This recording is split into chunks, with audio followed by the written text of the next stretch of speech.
Welcome back to the show. We're heading back to school and combining fashion and function this morning as we take a look at the shoes available to your kids. Well, joining us now is podiatrist Brendan Brown. Good morning to you, Brendan. Good morning, guys. How are you going? Do you know last year we went looking for shoes for Jackson? I was surprised at the range. I was also really surprised at the cost. Yeah, look, that's an important factor. Cost, unfortunately, tends to be a little higher for kids' school shoes, but in kids' school shoes, it tends to actually reflect quality. Just before we went on, I actually decided for the last few days to go around and have a look at some shoes in shops, and unfortunately, the cheaper shoes don't tend to be the ones that have the qualities that we want in them. So, yeah, look, while you're paying anything between $65 to $130 for a kid's school shoe, look, you are getting a better quality shoe for that. That's a lot of money for people that have, 3 or 4 kids going I to was school in Myers yesterday with a lady helping out, and she had triplets and 2 other kids. That's an enormous amount of money. That's in excess of $600 just for school shoes. So I can see that you've got a few Clarks here. I wore Clarks as a kid. Would they be your top school shoe? Oh, look, they're just such a favourite. They come from a great pedigree. They're well made. Tell us what and makes. They last a long time. If you can pick one up and tell us why they are a good shoe. Look, this is a Clarks 24/7. This is actually the highest selling shoe in Australia. Of all the brands and all of the types, this is the highest selling shoe.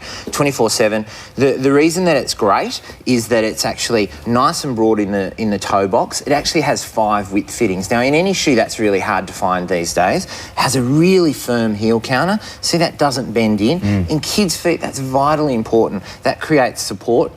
It only bends at the toe. It doesn't bend in the middle, okay? And it doesn't twist. When your foot starts to bend in the middle, I tell parents, that's when you can start bending your shoe in the middle. But until feet start bending in the middle, let's make sure that they're sturdy and solid. And that's a really great shoe. They've got a fastening system. It all works well, holds the shoe comfortably. So laces, you've got some with Velcro, but the majority here have laces. Yeah, look, Velcro or laces, there's not a huge amount of difference. What I have problems with is when kids are trying to pop on slip-on shoes. That's not really great for feet. Doesn't actually create enough support, and kids tend to they use the small muscles in their feet to actually try to grab on, and that actually means that their feet get sore after a period of time. There's also a little bit of confusion because kids really want to go for a jogger style because that's much more cool, but what's the difference in terms of support for the child's foot? Look, it's getting much better. They're getting so much closer.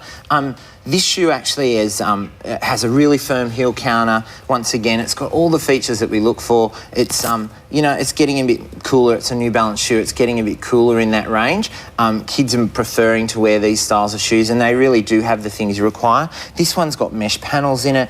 That's fantastic because that means that it breathes and it has some of the really great qualities we want in it, as well as making sure that kids really like wearing them, and that's important. So when parents are going to buy shoes, they're going to trust the fitter at the store. But if there isn't such a good fitter at the store, what sort of questions should parents ask their kids as they're trying on the shoes? How wide does it feel? Does it feel like can you twinkle your toes, move your toes? That's really important. You should be actually making sure those features are there. I tell parents, look, no, don't necessarily worry about brand nor money, but look for those features. Firm heel counter, doesn't twist in the middle, doesn't bend in the middle and bends at the toes.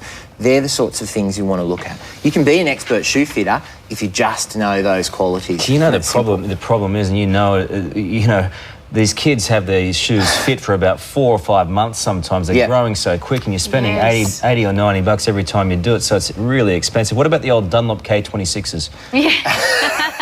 Look, the Dunlop K26s, apart from just being a little bit out of vogue, Carl, I know you've probably got a few in the wardrobe, but, they're a little bit out of vogue, and kids probably have moved on since then. But they're still an okay shoe. Never worried me as you can probably make out. Brandon, thanks for really good advice, and we'll have more information on our website.